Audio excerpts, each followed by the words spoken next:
My name is Ann Lapkin. I manage strategy and marketing for Smartlogic. Prior to that, I spent 10 years of my life that I'm never going to get back at Gartner. The last 5 managing the information management research agenda.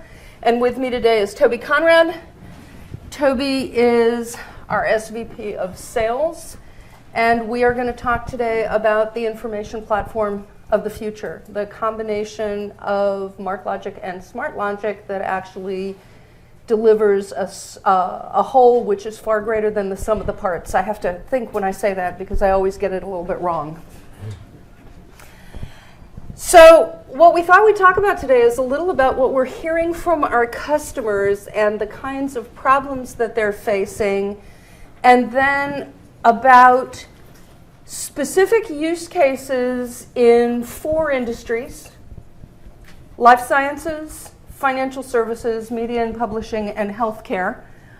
We chose those because they are ones where the MarkLogic-Smartlogic combination is particularly strong. And if you hear me call it SmartLogic, that's just because I've had any number of clients suggest to me that the 2 names are way too similar and it would be much easier if we just did that. In any event, so we're going to talk about various use cases, and in each one of those industries, we're going to highlight a specific customer and go into that a little bit in more detail. Does that work for you guys? Is that a good sort of way to spend 50 minutes of your afternoon? So we'll start with the problems. Okay, this is what people are telling us. You know, they can't, it's not that they don't have findability. What they really want is discoverability. They want to be able to locate the information assets that they don't know they have, as opposed to finding something that they're looking for. They can't do either one of those things. They have pretty much all come to the conclusion that Gartner came to when they wrote a research note earlier this year that had, I think, one of the best titles for a research note in 2015. And that was, metadata is the fish finder in the data lake. Okay, we're dumping all this information into data lakes and we can't actually do anything with it. They need to share information with partners and customers and other people in their supply chains. They want to leverage linked open data, which is virtually impossible unless you understand the vocabulary in which that linked open data is created. They have different systems internally that use different vocabularies. They have manual workflows, which are very, very expensive. They have regulatory compliance problems. Did I miss anything? Is there a problem that I missed here that people have with information? This is what we're hearing from folks that they're struggling with. And it's not just about the unstructured information, though that's a big part of it. It's also about being able to bring together structured and unstructured information under a single semantic umbrella. Everybody needs to have a logo slide. This is one of ours. Okay, these are the kinds of companies that we work with and where we partner with MarkLogic very, very successfully.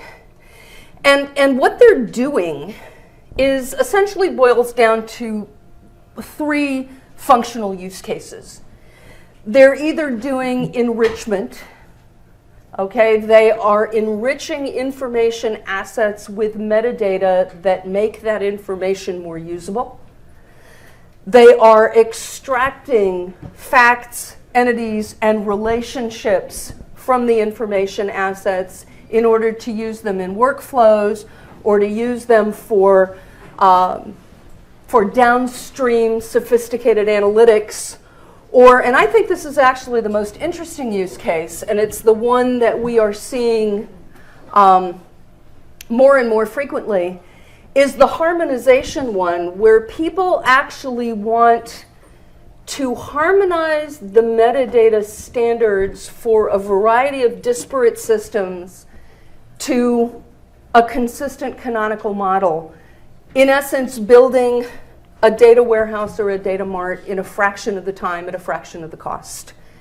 And those 3 functional use cases, enrichment, extraction, and harmonization, allow you to build any number of business use cases around being able to augment your business intelligence with new information and answer questions that you weren't able to answer before, or secure sensitive content. We have a lot of clients in aerospace and defense who have to deal with this thing called ITAR, which means they get fined millions of dollars if they allow someone who is a foreign national to see the wrong information. They need to be able to flag those things, keep control of them. There was one company a couple of years ago, very small company, only about less than $1 billion in size, got fined $90 million for allowing an employee who happened to be a foreign national to see certain documents.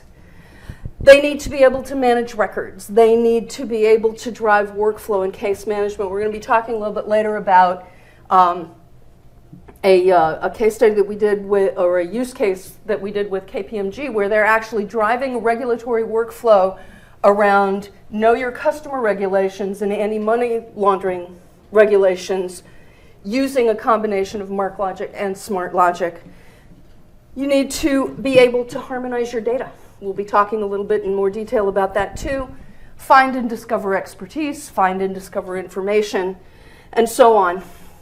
And since I come from Gartner, we have a tendency to look at what Gartner says. I was part of the group that defined metadata for Gartner in 2011. I will tell you that the process took about 9 months and involved people almost killing each other before they came up with a definition. But the definition that they came up with was pretty good. And it was, metadata is information that describes various facets of an information asset to improve its usability throughout the life cycle. Metadata is critical to our ability to use information to its fullest potential in order to achieve the kind of business outcomes that we're looking to achieve. And then we included a couple of predictions. Through 2018, 80% of the data lakes will not include effective metadata management capabilities, and they will be inefficient. We are already hearing people say, you know, I got on this data lake bandwagon, and I went and I dumped all this stuff into Hadoop, and I have no idea what's in there. It's a landfill. It's not anything that I can use. I have no idea where it came from. I have no idea how it got there. I have no idea what I've used it for. But I threw all the stuff in there because, you know, the fashion was that I should do that. And the other thing that Gartner said was that by 2020, 50% of information governance initiatives will be enacted with policies that are based on metadata alone. In order for that to actually work, the metadata has to be consistent, it needs to be complete, and it has to be precise. And that really is the critical role that Smartlogic Semaphore plays in this partnership. Okay? Metadata's got to come from somewhere. It does not grow under cabbage leaves, and there is no metadata fairy. I'm very sorry to break this to you. Creating it is really difficult. Some of it exists in the wild. You know, there are column definitions in different databases, and there's very rudimentary metadata on documents that people put there or that the system puts there. It says who's the author, what's the title, when was it created, blah, blah, blah. But even where it exists, different systems use different vocabularies. And human-added metadata is always incomplete, inaccurate, and inconsistent. Always. Without exception. Because there is not a human being on the planet that can read a 60-page document and pick out all of the concepts that are important that that document is about. It's just not a doable thing. So the bottom line is Semaphore's where the metadata comes from.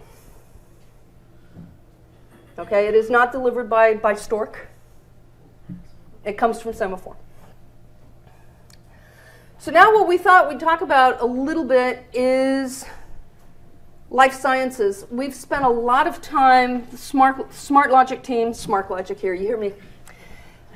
Spent a lot of time with the life sciences team at MarkLogic working on the value proposition of the combined entity or the combined product set. When we think about things like real-world evidence, for those of you in life sciences, you will have heard that referred to as the big data problem of pharma. It involves getting information from clinical reports, clinical trials, insurance records, pharmacy records, stuff that's written on social media, and 100 other places to try and qualitatively and quantitatively prove the efficacy of a particular drug at the price point that you've chosen for that particular drug. It's no longer enough to put a drug in the marketplace and say this drug will treat this, that, or the other problem. You now have to be able to prove to the government, you need to be able to prove to the insurance companies who are paying for your drug and putting it in their formularies that it actually works as advertised and that it is cost effective to administer. This is a big problem. Pharma has never thought about marketing their products this way. They now have to be able to prove that they work, and they need to be able to prove that they work at the price point that they want. So that's a big deal. And being able to take all of that information from all of the multiple sources and put it into MarkLogic and use Smartlogic to harmonize all of that information so that you know what relates to what allows you to do those kinds of analyses. Adverse event reporting is another good example. Our clients are telling us, Nellie Connolly is sitting here in the front row. She's going, "You're doing good, girl." Nellie runs the life sciences team for MarkLogic. Adverse event reporting. Some of our clients are telling us that the adverse event reports that they get, in other words, a healthcare provider is advising the company that a particular drug that was administered to a particular person under particular circumstances had a side effect which has not previously been reported or recognized. Okay? The number of adverse event reports that they're getting are increasing 20 to 30% year on year, and the only solution that they've had up till now is to throw more bodies at the problem. Have people read them, take out the salient information, and then they go through and they do statistical analysis because that was the only kind of analysis that they have. Unfortunately, the signal-to-noise ratio in statistical analysis is very high. So being able to actually extract the relevant facts from the adverse event reports, load them into a triple store, and then do graph analysis allows you to actually recognize patterns and relationships in the data that you couldn't recognize before. And why is that important? Because it's not only that you want to make sure that you report everything to the FDA that you should report, you also want to make sure that you don't report something that you really didn't need to report. Because in the first hand, you get your hand slapped if you don't report it. In the second case, you have, increased scrutiny for something that you didn't need to report in the first place. Product knowledge capture. We have clients who are actually using Semaphore to enrich all of the information that is produced from a time that they begin commercialization of a drug all the way through the clinical trials to the time when it's being produced. And a drug can be produced for up to 50 years after it's finally certified by the regulatory authorities. And during those 50 years, they are constantly doing process improvements. They're changing the bill of materials, they're changing the packaging, they're doing all kinds of things. They need to be able to capture all that knowledge and retain it across what may be, 50 or 60 years of development through production. We have one client who actually claims that they have the largest folderless SharePoint implementation in the world, which is entirely driven off of metadata. And that is where they keep all of their information for their product knowledge, what they call.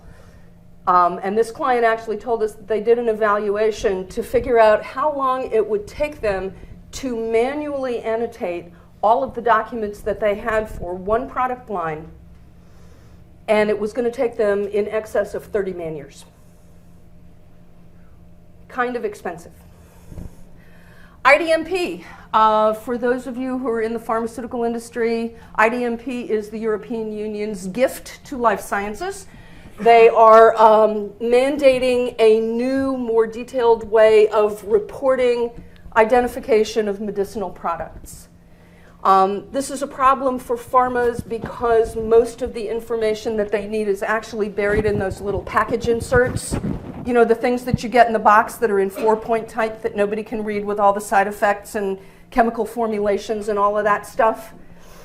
They need to be able to extract that information, and they need to be able to put it together with the structured information that they have in order to report to the regulatory authorities in this new format. And what better way to do that than to unify all of the information in a NoSQL database like MarkLogic, and then put Smartlogic over the top of that to actually extract the relevant information. Competitive intelligence, don't really need to say a whole lot about that. Competitive intelligence comes from all over the internet and uses a wide range of vocabularies. The only way to be able to know that you're gathering all of the information about your particular topic of interest is to be able to take that information and harmonize it into a common vocabulary.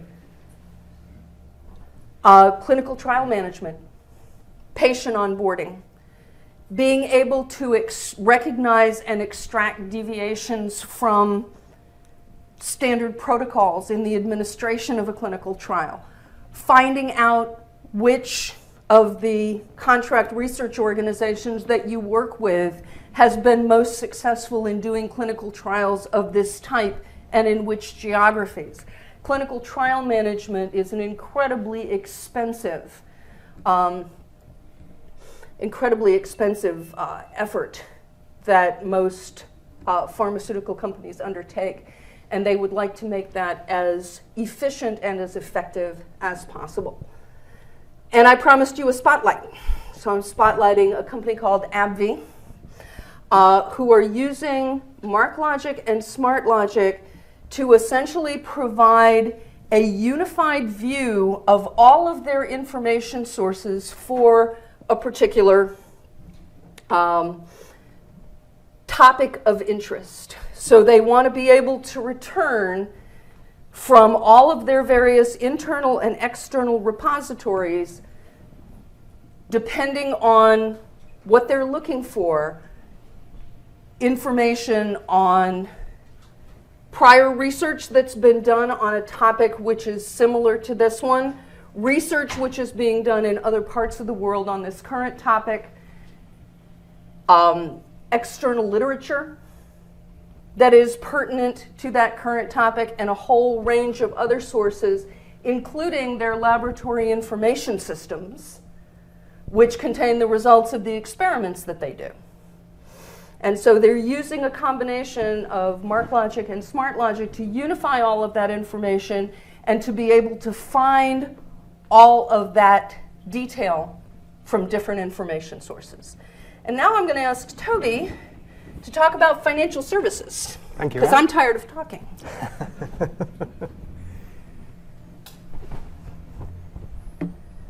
Okay, so good afternoon, everyone. So there's three entities which financial services organizations are not short on. Regulations, risk, and data. So as it relates to regulations, Smartlogic and MarkLogic has been used by a number of the banks to unify information of different types from different sources and systems, all of which have different vocabularies, just as Anne highlighted. And they're doing this in order to reduce the cost of producing the huge burden of regulatory reports which are required from them, from the regulators all around the world. Okay, so they're accelerating those processes of gathering up all of that information and packaging it up in the way that the regulators require. So this is helping them to comply with a whole host of different regulations, things like protecting against money laundering, being able to protect against tax evasion activities. We've heard a lot about those in the press recently, with the Panama Papers, and also making sure that they have enough capital to cover the risks so that they don't fail in the event of some stormy weather. Okay, so really powerful tool to reduce the cost of regulatory reporting for the banks, which is very important right now. They're also using this platform to be able to understand their exposure to risk. So a bank can be exposed to a single risk across multiple different lines of business. And each of those lines of business will have its own systems within those silos, and those systems will have their own data schemas and their own vocabulary that supports that. So how is a bank to bring together all of the information necessary to say that this is our total exposure to a particular type of risk? So again, they're using this platform to simplify the process because traditional ETL processes are just too expensive to establish. And they're too brittle. The moment anything changes in those multiple downstream systems, or the moment they need to produce some kind of report on risk that they didn't dream about when they were designing the original ETL processes, the whole system breaks down and you've got to get developers out, and it's a very expensive and time-consuming process. So using semantics is really enabling them to put together these compilations of risk, unify the information supporting that, and be able to come up with something that's flexible and supportive to the business. That really is essential to not only, again, the regulatory reporting, but really being able to properly manage, understand, and control risk within a financial services organization. So if ever there was a process tied up in paperwork, it would be mortgage application processing. So in order to deal with that problem, again, banks are using Semaphore and MarkLogic to be able to extract all of the salient pieces of information out of all of the documentation surrounding a mortgage application. So the banks and the lenders are able to really streamline these processes, be able to process applications with a much higher degree of accuracy, much faster speed for the customer, which is important, and a much lower cost of being able to process these applications. But it also allows them to go back through their mortgage book and make sure they really understand what risk is inherent in that mortgage book. So very valuable application. So FIBO is evidence of how committed now the big investment banks are to semantics as a platform, recognizing the need for a more dynamic way of managing data and being able to surface and query data. So what is FIBO, or who is FIBO? FIBO is a financial industry business ontology. So it's been developed by a number of the big banks, JP Morgan, Goldman Sachs, Deutsche Bank, State Street, Wells Fargo, the list goes on.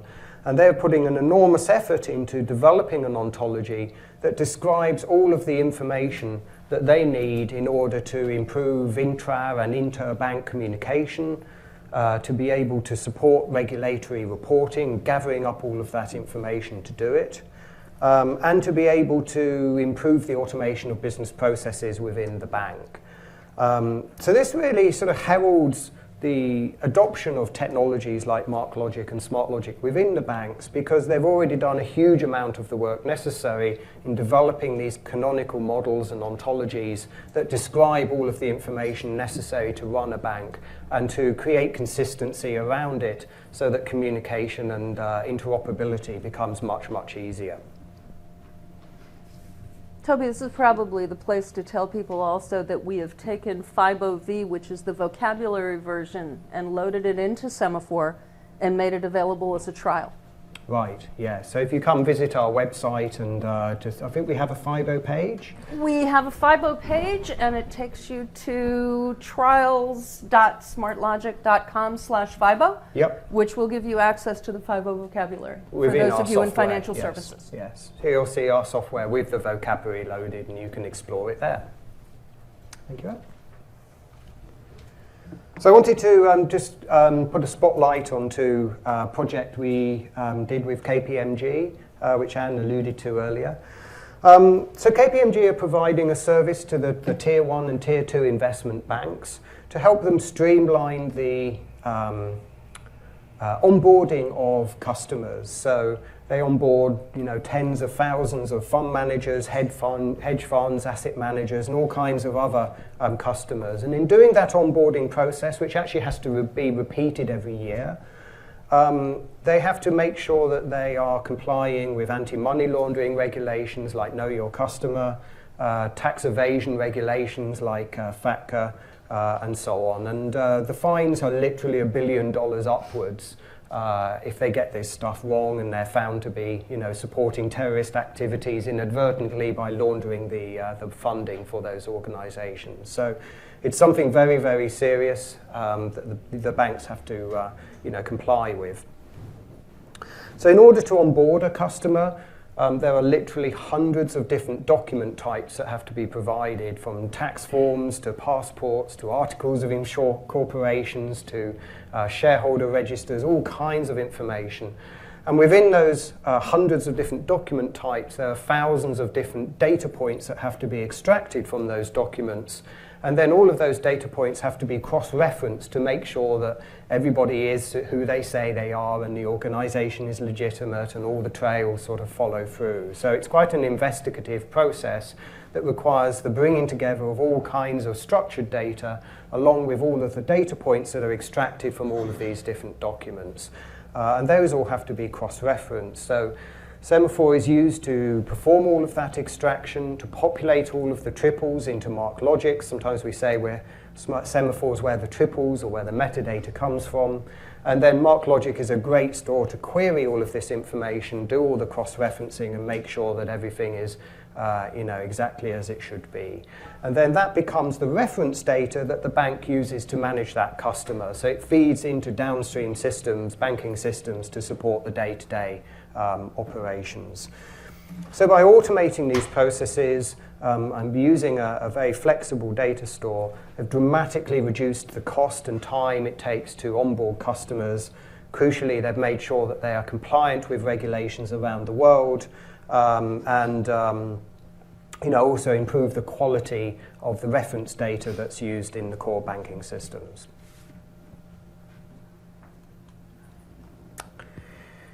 So next we're going to talk a little bit about media and publishing.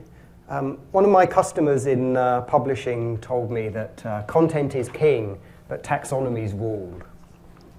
So being able to describe all of the content with a taxonomy that really allows us to describe what any item of content is about is really critical to being able to pull up appropriate content to research the development of that new content. Imagine writing a news article and having to research what had gone on before in order to create that news article accurately. But not only to research any piece of new content, but also to be able to repurpose and reuse existing content so that you're not reinventing the wheel. You can accelerate the development of that content and produce better content as a result.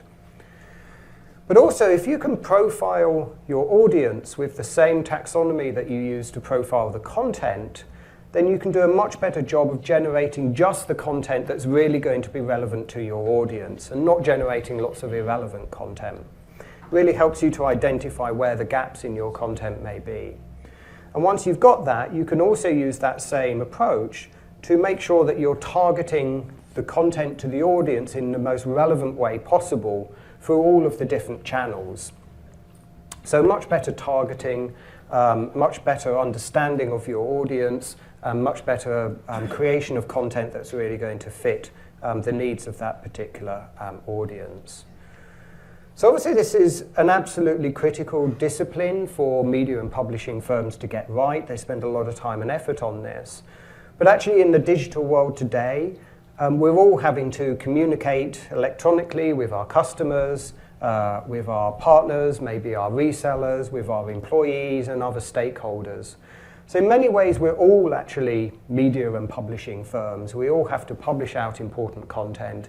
And so actually these disciplines are relevant to all of our organizations for the delivery of content that really supports our relationship with our stakeholders. So again, I just wanted to spotlight a particular customer that's using MarkLogic and Smartlogic together, Thomson Reuters. Anyone familiar with this organization may know that it's grown through a lot of acquisitions. And every time it's acquired another company, it's ended up with more systems that have all of the data that support the product portfolio that Thomson Reuters provide to its customers across law, financial markets, and so on. So those systems, many of them are very old. They have huge numbers of data fields in them, and lots of them have really helpful names like BCH317G.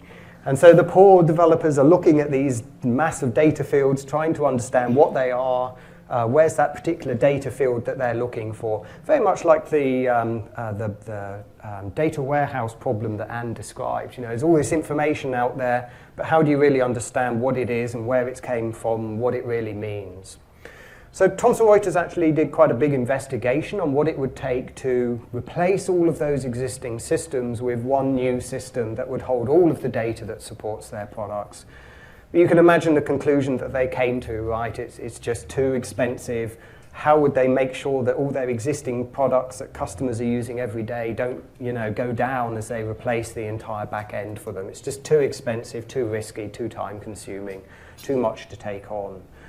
So instead what they decided to do is to build what they call a data atlas. It's a way of describing all of the data fields across all of the different systems and where they are. It's a way of being able to organize all of those data fields into meaningful hierarchies so people can navigate through those hierarchies to find fields of a particular type, describing a particular financial instrument or a particular piece of law, whatever it may be. And then being able to capture additional information about those data fields that really helps people to understand their meaning and their provenance and lineage and so on. So they've been able to establish this data atlas.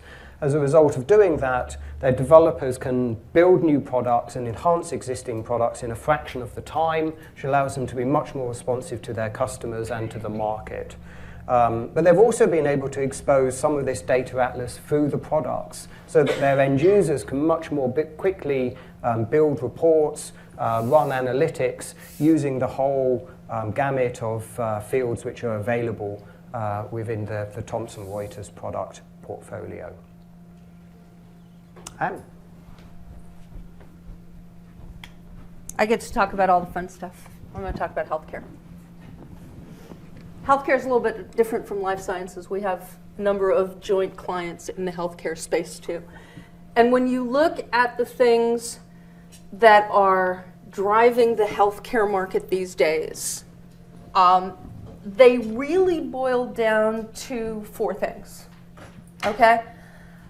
Everybody's buying everybody else, and we have to bring all of the information together. If I'm a payer, who was it? Aetna just bought Humana. How often does a company buy a company twice their size? Doesn't happen all that often, but it does create all kinds of issues, and you need to bring that thing together and create the economies of scale. The same thing is happening on the provider side, where hospitals are buying up other hospitals, and hospital networks are buying up doctors' groups, and so on and so forth. And you have to be able to somehow bring all of this information together as quickly as possible and as cheaply as possible in order to be able to achieve the economies of scale that you put into your business models when you created the idea for this merger in the first place.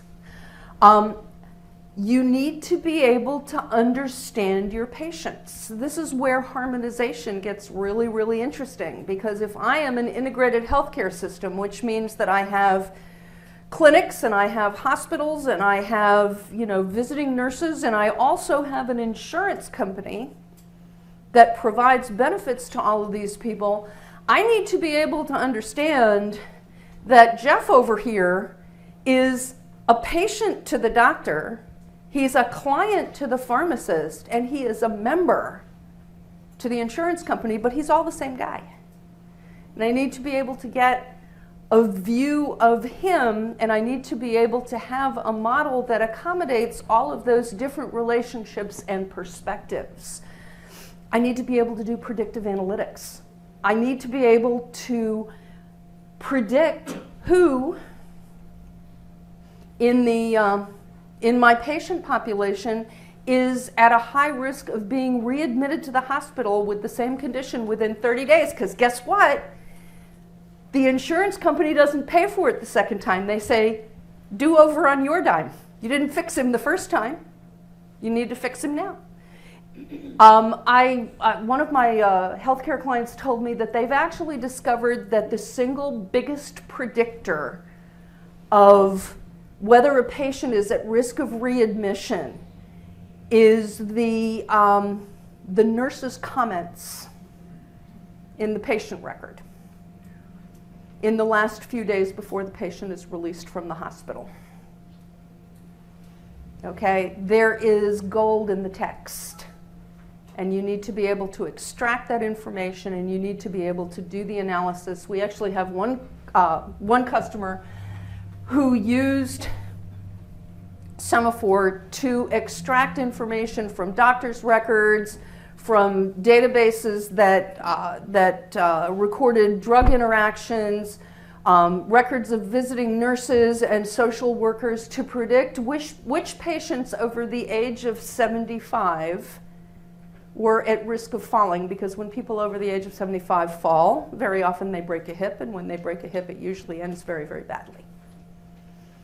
So they were able to identify, by extracting that information, loading it into a triple store, and then doing the graph analysis, they were able to identify that Sadie is over the age of 75, is taking 2 drugs which, when taken in combination, may cause vertigo, and is actually living in an apartment building with a hallway that's not very well lit and a rug that's a little bit loose. So they can send somebody to tack down the rug, change the light bulb, and they can talk to the doctor about changing the medication. But finding those needles in the haystack in order to predict and prevent a future problem, it's all about wellness now, right? So you need to be able to look at your information differently, and you need to be able to utilize your information differently in order to do that.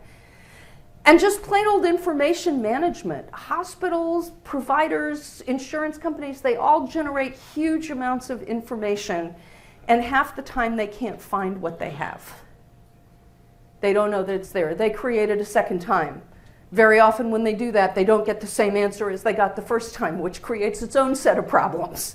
So there are all kinds of reasons for being able to manage and govern information beyond even the issue of patient privacy and confidentiality and all the things that are included with that. And for a spotlight, we thought we'd talk about Centara. We started with Centara in 2013 in a very modest proof of concept where they were talking about bringing together information for employee benefits and payroll information on the employee portal. Okay, there are quite a few. Centara is a fairly large health network. They have lots of different kinds of employees. Their employees don't spend all day in front of a computer. Most of them spend all day caring for patients, and so on and so forth. They were so successful in pulling together a portal with information that could be easily accessed that one of the senior executives came along and said, you know, I've got this real world problem. We have a new chief medical officer, and he went looking for a particular report, and nobody could tell him where to find it, and he went into low Earth orbit. Well, why couldn't they tell him where to find it? Because he was asking the wrong group, the wrong analytics group, not the group that had created the report, but some other analytics group that had no idea about it. So they did a proof of concept to figure out if they could create essentially a portal to allow them to access information on all of the reports that are produced all over the organization with very helpful names like B31-2/43. They were so successful in that proof of concept that in 2015 they built out a proof of value, which is actually, they're no longer proving the capabilities. They've done that. Now they're going to prove that it actually has value to the organization. And they have gained executive sponsorship and are funding a full production version of this in 2016, and already thinking of the other things that they want to do, like be able to make pharmacy newsletters which have information buried in them about new side effects for drugs that have just, recently been discovered by those people who were doing adverse event reporting, like 6 slides ago. Being able to make that information easily searchable. And the point that they made to us was that kind of stuff saves lives. Because right now, the pharmacist is getting an extract from the head pharmacy officer in an email once a week, and it's up to, fate whether he remembers or doesn't remember that this might be pertinent to the prescription that he's filling right now. But if I make that information easily accessible to him when he's filling the prescription right now, he'll have it at his fingertips. So just to wind up, MarkLogic overcomes the limitations of the relational world, and they provide a really good platform on which semantics can happen. They provide a triple store, they provide Sparkle endpoints, they provide a variety of different ways of accessing information. But the triples have to come from somewhere, and the metadata has to come from somewhere.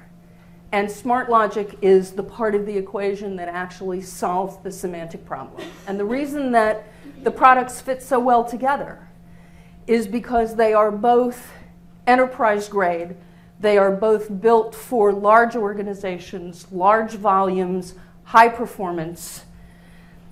And we have invested between the two companies a significant amount of time and effort in making them work together as seamlessly as they do.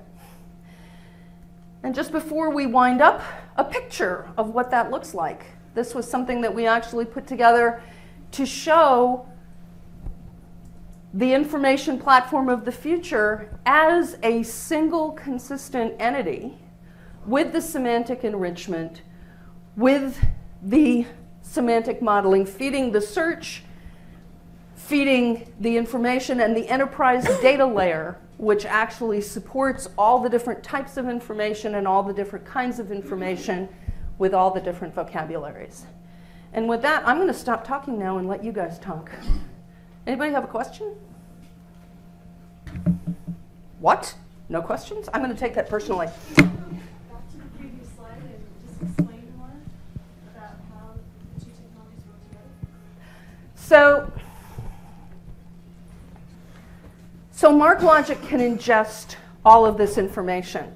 The decision on whether to do the semantic enrichment on the way in or after you've arrived is a design decision that is made based on the requirements of a particular project. Okay, so it can happen either way. Sometimes we do it coming in, sometimes we do it afterwards. But then you have all of this information and you have a semantic model, okay, which is driving not only the enrichment, but also making the search more precise and more effective. So MarkLogic does all of the beautiful things that MarkLogic does that everybody's been talking about all week. And we add that little bit of extra spice which actually makes the information come together and creates those relationships. Does that answer your question? Yeah, I'd love to know even more, but maybe I'll visit you. Let's, offline. Had a question over here, yeah. So, just in a follow-up to her question, I mean, one on the board there is you, and one on the board is MarkLogic, and one on the board is third-party people. Are you just all the semantic stuff? Or are you We're the semantic stuff. ingestion? No, MarkLogic does the ingestion. Okay, we're the semantic stuff, the enrichment, the modeling, and MarkLogic, of course, provides the search. So you're doing the entailments and things like that? Entailments? Knowledge discovery in triple stores? Correct. Yes. Understanding the taxonomies, shared vocabularies across the disparate database systems Got it. So would you're be. Ladies and gentlemen, Nellie Connolly. discovery ontology. Correct. Yes. So, after I install Wait a minute. You're next. So are you actually configuring the triple stores inside of MarkLogic, or do the, yes, okay, they don't sit outside of your platform? No, the ontology, the model itself is expressed as triples and lives in the triple store. In MarkLogic? In MarkLogic or in any Jenna compliant triple store, but we prefer MarkLogic because it's actually faster, better, and a whole bunch of other reasons. Yes? So, does the MarkLogic, that really just gets the data from the back end, and just those data sets that needs to go to the semantic model, that goes to the semantic. It's not just the whole data set, really keeps on flowing to the semantic model, right? It's just based on the need. Well, no, actually, you want it all to flow to the semantic model because you want all of the data enriched. All of that. Yeah, I mean, you can make a design decision that you're not going to do that, but then you'll have a bunch of information sitting outside which is not annotated, which can't be related to the other information. Right. So basically, that you are saying that from the top layer or from the downstream systems, they cannot really connect up to the bottom layer to consume the data. That has to go through the semantic model.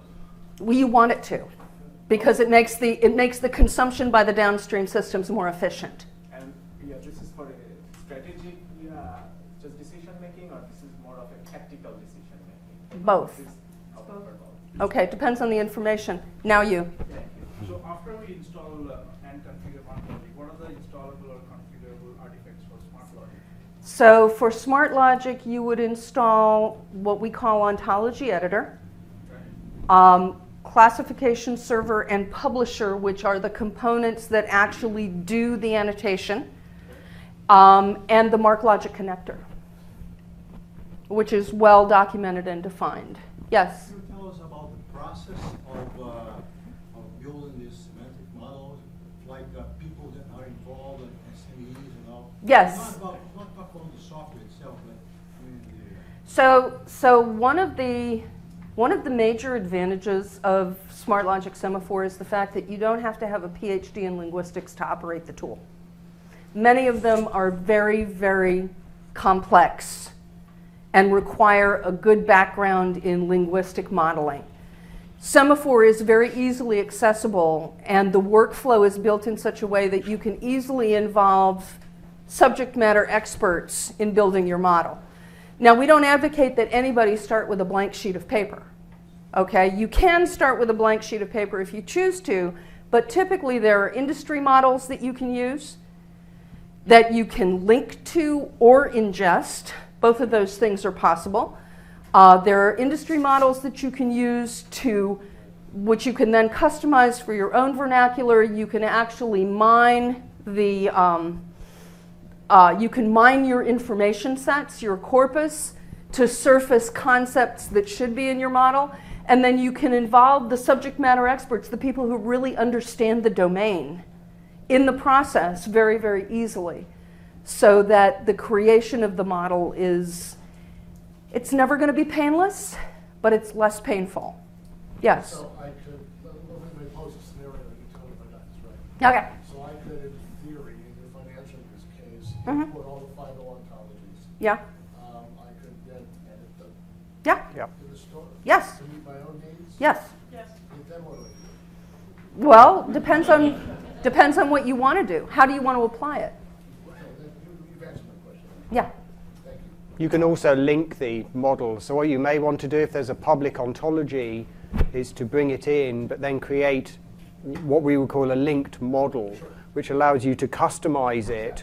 But then as the central model changes, you can choose to ingest those changes. There are enough industries with public ontologies. Yes, they are. The pharmaceutical industry is absolutely littered with them.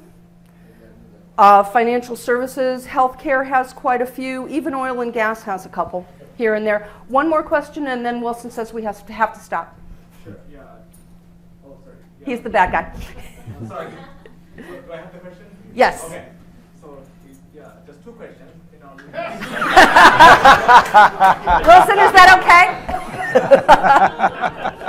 So the first question is, can you just talk about the time to process from the bottom to going up? And then the second question is that do I need a framework built separately to process the data from the source to the consumption?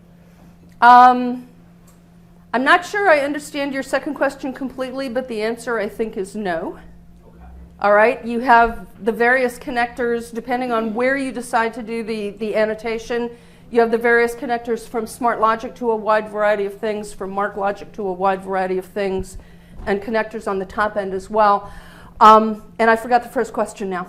The time? It depends on, so Semaphore is built to scale out.